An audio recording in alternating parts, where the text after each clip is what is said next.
Hey, welcome back to the channel. Today I'm out here working on my 2004 Chrysler Pacifica, and I have something crazy to show you. The engine mounts are busted on this. If you hit the accelerator just right, the whole engine and transmission comes up and slams back down and makes this really loud clunking noise. So I've got my daughter Hadley with me. She's gonna be our stunt driver today. Oh. All right, Hadley, hop in and we're gonna get a shot of this thing rocking.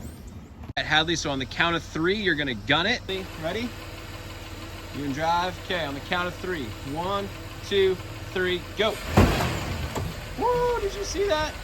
All right, let's do that one more time. That was great, Hadley. All right, on the count of 3. 1, 2, 3. Oh man, you can see that incredible movement. That is absolutely insane. Go ahead and shut it down, Hadley.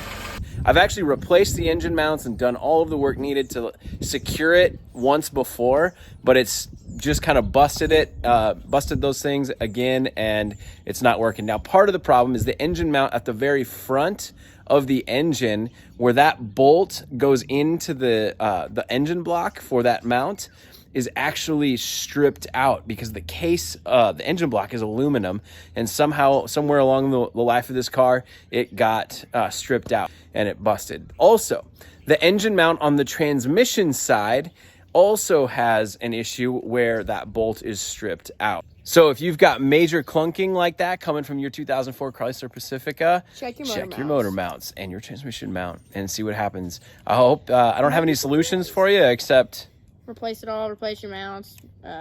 Or just buy a whole new car. Right? You know, this would be a sweet demo derby vehicle. I mean, it's not like you could accelerate very quickly. No, but it's a tank. Chrysler Pacificas are built super well. True. Anyway, all right, that's enough of us talking. Put my tires on it. There you go. Thanks for watching. Hope this has been helpful, and I hope you have a great day.